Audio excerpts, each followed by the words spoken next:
Welcome to Sailing Avanti. We are Gerard and Jacqueline, sailing our 41-foot monohull Avanti around the world from Cape Town, South Africa. In our previous episode, we travelled from Jamestown, St. Helena to Maribor in Suriname, South America.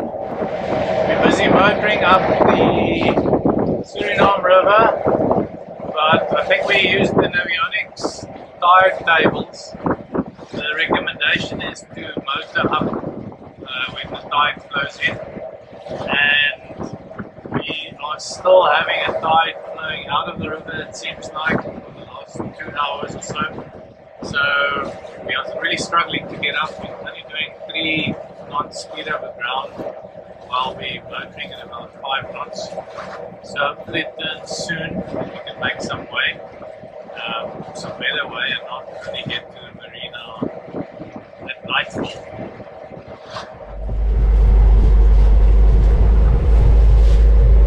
We are in Maribor, I think I'm pronouncing it incorrectly, and almost going through its very tall bridge.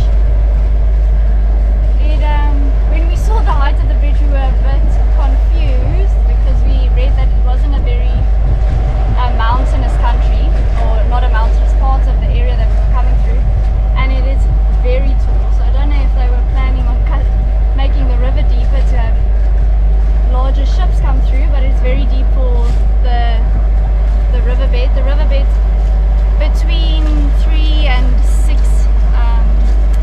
meters deep, so that is very shallow for the height of the bridge.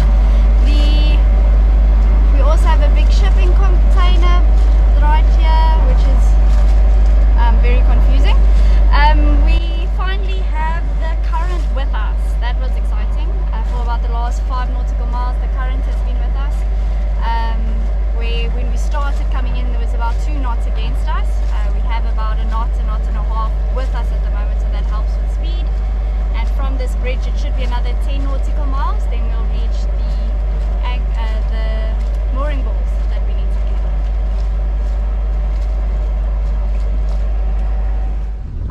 get. We are about 200 meters from land with Avanti, and how we get to land, of course, is with our dinghy. That's our little man. We haven't decided on a name for him, so write in the comments what you think we should name our little ark. It is completely inflatable, which is both a really good thing and a not so great thing. It is flat bottom, so with a very strong tide we do struggle to go in a straight line, but being completely inflatable does mean we can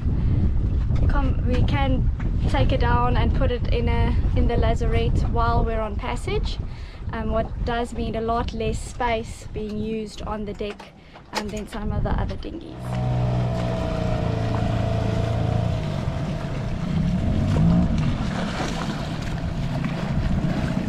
So for coming ashore when we're on a mooring ball, we have a 2.5 meter long inflatable dinghy. It's very short, but it's okay for the 2 of us. When we're more crew, we struggle a little bit and we have to do multiple trips. It's an ark dinghy. It's built in South Africa, so as Jackie mentioned, we must still name her. And it's got a 4 horsepower Yamaha outboard 2-stroke on. They are really tough and durable. This one is very old, so we're trying to keep her alive, probably more than 20 years old. But yeah, that's about it. And we've got some oars. If the engine does fail, we can paddle where we have to go. As you could see while I came in, the current in Suriname is extremely strong. So this river does, the tide pushes into the river and it goes out of the river. And we have a very strong current, so with this flat bottom dinghy or tender, it's quite difficult to steer. I reckon the current is probably constantly 2 to 3 knots.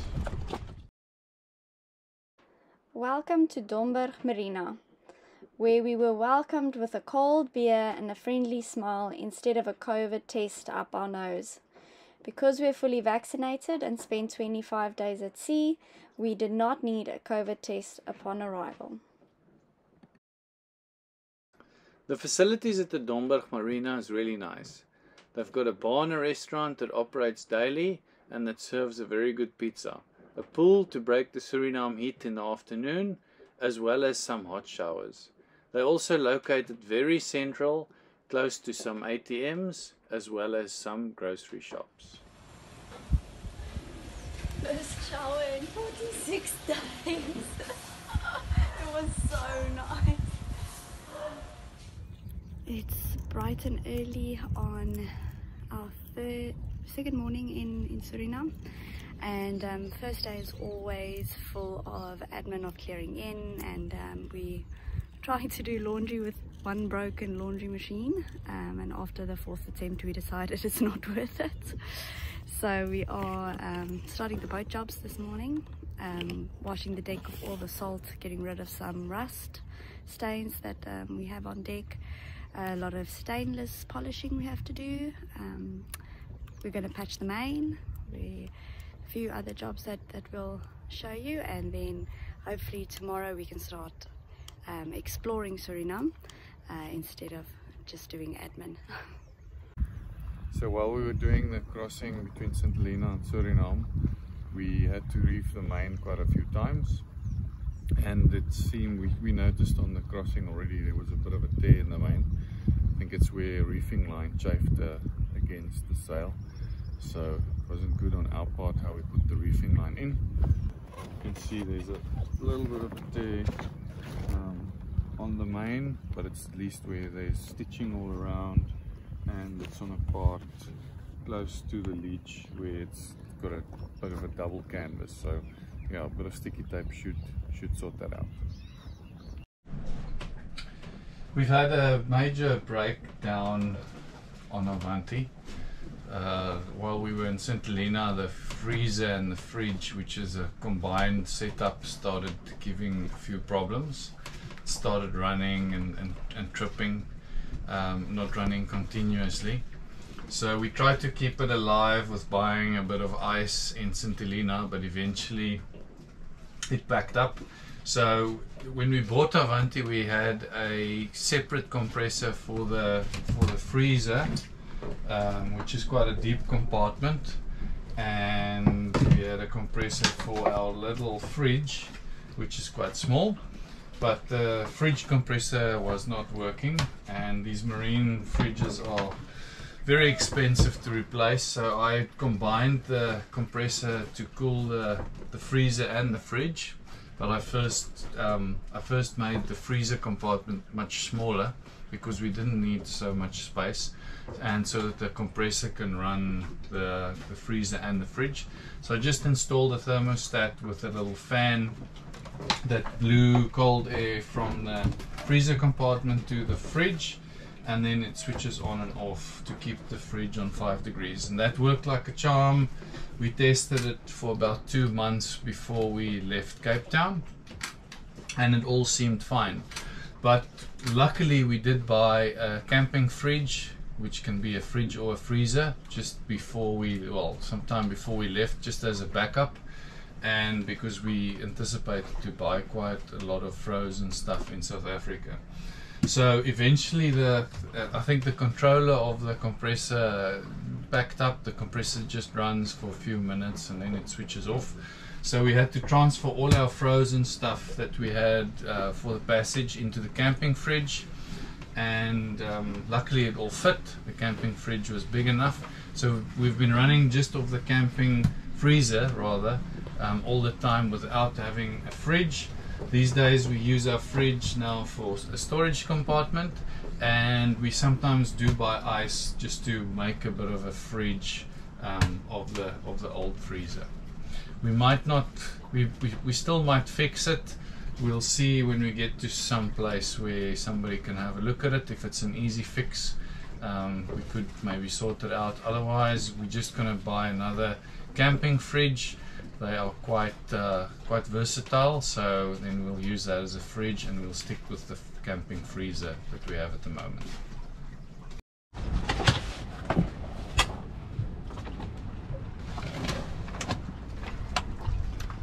Our camping freezer that we bought is a Dometic. It's a 45 liter. It can be a fridge or a freezer, so we've got it in this lazarette. Luckily we've got space here and it's working nicely at the moment. It's been working since we transferred all our frozen stuff into this from our freezer on the inside when that backed up. So yeah, we bought provisions in Cape Town, all the frozen stuff, and we hope for it to last about 3.5 to 4 months. A few days before arrival we raised the main sail, and it got a little bit stuck and we kept on pulling on the halyard, and one of the cars that run on the track that's mounted on the mast that guides the mainsail up and down was a little bit stuck. I think it was actually a little bit sticky in the past because the sail didn't drop as quickly as it's supposed to do. But this runs on a track on the mast, and the main the webbing that's attached to the main just attaches to a bolt in here, and this came off the track, so a portion of it broke out and this portion opened up. So yeah, luckily there's a few of them on the mainsail, so we have not replaced that yet. There's a few of them that guides the main.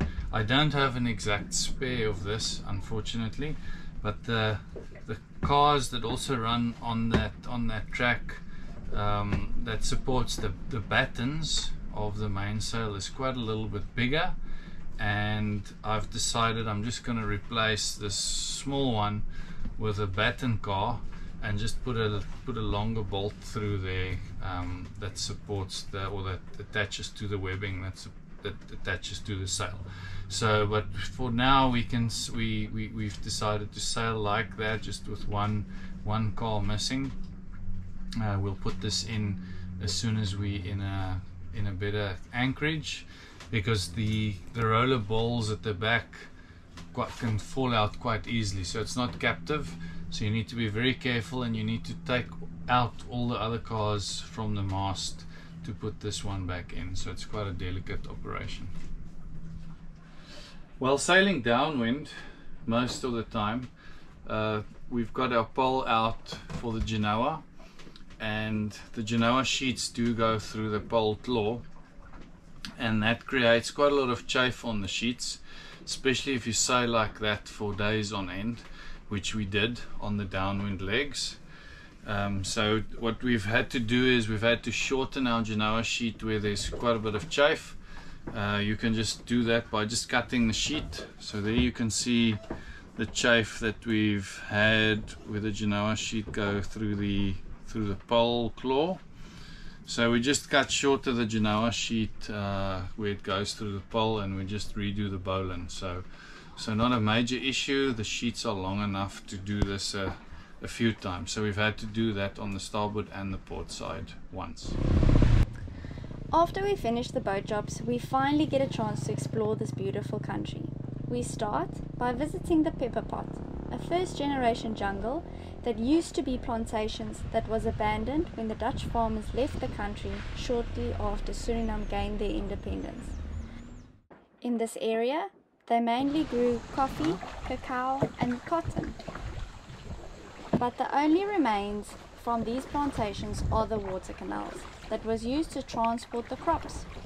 We used them to kayak through the jungle until sunset, and had a walk through the jungle with a guide that explained the history and some of the plants we saw. Our journey through the jungle was filled with monkeys and plenty of birds that sang our way through the jungle.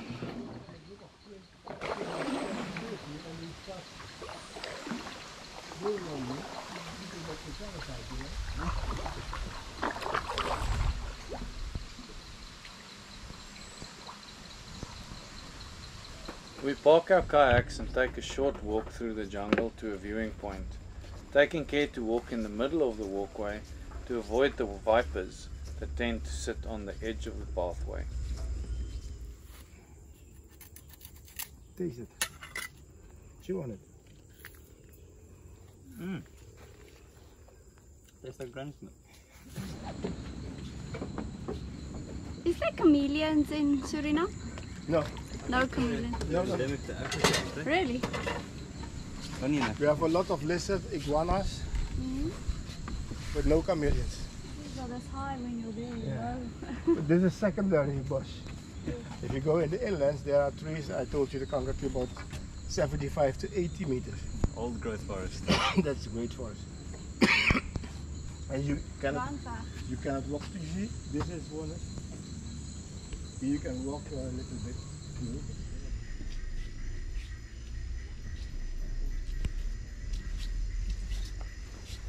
As night fell, the jungle really became alive with the sound of animals, especially the frogs. This would be the last adventure we shared with our crew, as they fly back in a few days' time.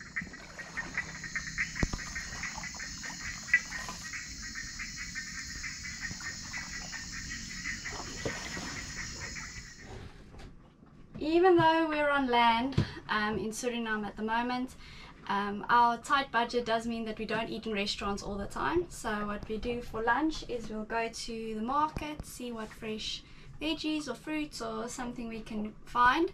In Suriname there's lots of fruits and a lot of veggies we don't know yet, but we're getting there. So today is cucumber and tomato and Suriname being previously Dutch cheese sandwiches. And then we'll have a cooked meal for dinner as well. In South Africa, we have northern parts of South Africa, we have a fruit that's called a jaarlemoen. I've tried to Google the English name, but I'm not finding it. And I think this is what this is. I'm not sure, so we're gonna cut it open and see what this Suriname fruit is. Jaarlemoen's flesh is normally a bit more white, but after tasting it, we do believe that it is some form of a family of the jaarlemoen. We get up early morning before sunrise to catch the public bus into Maribor. We explore the capital by taking a walk through the palm gardens and having a look at some old restored Dutch houses, as well as the fort.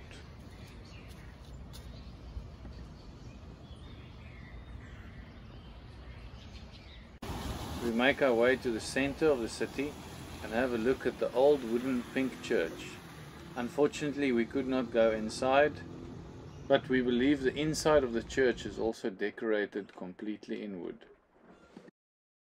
With limited time, we head back to Domberg and to the markets to stock up on Avanti's supplies before we start our journey to the Caribbean. It's beer o'clock in Suriname. So they've got one local beer as far as we can see, and it's called Maribor beer. It's brewed in Maribor. They do have some Heineken because of the Dutch influence, but they don't brew it locally, so it looks like that's imported. This Maribor beer only comes in a Pilsner. It does come in different sizes, but this is the standard issue, so a very nice size. It's actually a very, very nice crispy Pilsner. So if I had to rate this beer, probably an 8 out of 10. And the reason for it, the main reason is the size, which is very good. And I'm a Pilsner fan. The Pilsner is very nice and crispy, and it's very affordable. This is about 80 Suriname dollars for this size, and this is a liter, so yeah, very affordable. Join us in the next episode for a very tough upwind sail through the Suriname River and towards the Caribbean. Please feel free to like or subscribe to these videos.